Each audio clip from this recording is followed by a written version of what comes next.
Bonjour à tous, nous sommes aujourd'hui au siège de Saint-Jean Industrie, basé à Belleville-sur-Saône. Nous avons le plaisir d'accueillir aujourd'hui CMR, qui est venu pour nous montrer une de leurs Alpines A110. Alors vous vous demandez sûrement quel est le lien entre la nouvelle Alpine et Saint-Jean Industrie. Il faut savoir que plusieurs pièces de suspension en aluminium ont été dessinées et fabriquées ici même dans le Beaujolais. C'est aussi pour ça que nous avons décidé d'accompagner CMR dans deux championnats, l'Alpine Elf Europa Cup et le GT4. Alors c'était une première pour cette berlinette sur les circuits, mais elle a montré qu'elle pouvait monter sur le podium en raflant la première place en Alpine Elf Europa Cup et la troisième en GT4. Revenons sur cette année de course avec Charlie Bourrachot. Bonjour Charlie, vous êtes le fondateur de CMR, pouvez-vous nous en dire un peu plus? Bonjour, et tout d'abord merci à Saint-Jean Industrie et à Bérenger de nous accueillir et de nous avoir permis de découvrir un site fabuleux qui nous a permis de comprendre un peu mieux aussi pourquoi on avait d'aussi bonnes pièces sur nos alpines de course. Donc CMR, c'est Classic and Modern Racing. Donc c'est une entité qui a été créée il y a 10 ans maintenant, qui fait uniquement de la course automobile, que ce soit avec des voitures anciennes ou avec des voitures modernes. On a une grosse partie historique où on fait rouler, courir, restaurer des Ferrari, des Lamborghini, des De Tomaso, des Porsche.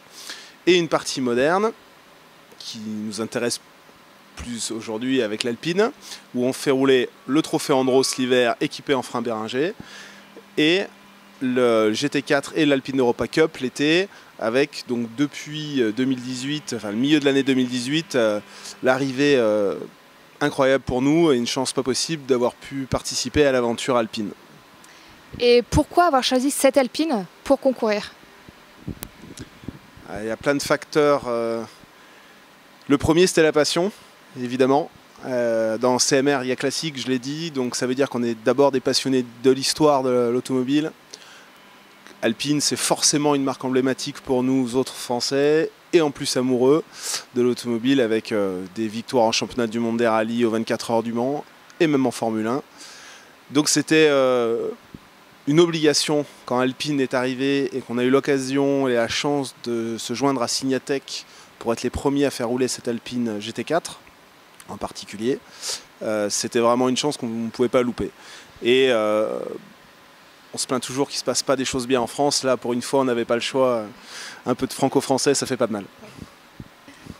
Saint-Jean Industrie a collaboré avec CMR. Comment s'est passée cette collaboration? Alors ça a été une vraie découverte parce que Saint-Jean Industrie, j'avais beau bien connaître l'automobile, je connaissais le nom, mais c'est à peu près tout. Et puis j'ai reçu la voiture,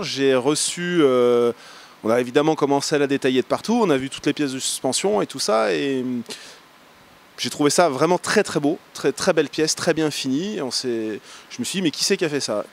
Et j'avais la chance d'avoir un ami qui connaissait, de chez Renault, qui connaissait très bien Saint-Jean, et qui m'a dit, je te l'ai fait rencontrer.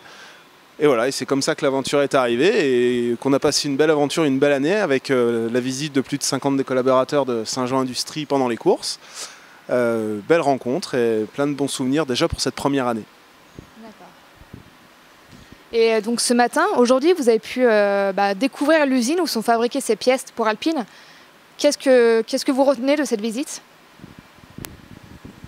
Alors j'y retiens plusieurs choses, vraiment à chaud parce qu'on vient de finir la visite là. Déjà j'ai vu vraiment une vraie grande usine, une vraie belle usine chez Saint-Jean avec des vrais grands outillages, une vraie usine entre guillemets à l'ancienne parce qu'on y fait de la fonderie et des métiers qu'on a l'impression qu'ils n'existent plus en France. Mais j'ai aussi et surtout vu une usine très moderne avec des gens avec des conditions de travail qui m'ont paru vraiment très impressionnantes vu le contexte de taille des machines et la qualité des pièces. Et j'ai vu aussi des corps de métier avec des gens passionnés, avec Tooling, qu'on vient de finir de visiter, et vraiment des activités à la pointe de la technologie, vraiment incroyables. Et Bérenger, je finis par Bérenger parce que forcément une petite note d'affection particulière, parce que c'est des sports mécaniques, surtout de la moto, mais nous on a utilisé par le passé des produits Bérenger en automobile, on a vu que c'était un bon produit. Et là, on se tâte pour les faire revenir, les forcer un petit peu à revenir à l'automobile. Mais j'ai l'impression qu'il n'y a pas besoin de beaucoup les pousser. Ouais, ça serait une bonne chose qu'ils reviennent dans l'automobile. Et sinon, quels sont vos projets, vous, pour 2019?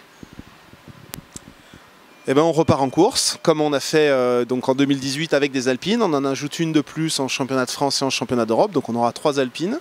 On a des super beaux équipages pour essayer d'aller gagner le championnat. Les championnats, que ce soit en Europe ou en France. On refait l'Alpine Europa Cup et on développe un kit pour la nouvelle Alpine de route. On développe tout un kit routier, et y compris des freins avec Béringer. Eh bien, merci Charlie pour cette entrevue et puis à bientôt sur les circuits. Merci.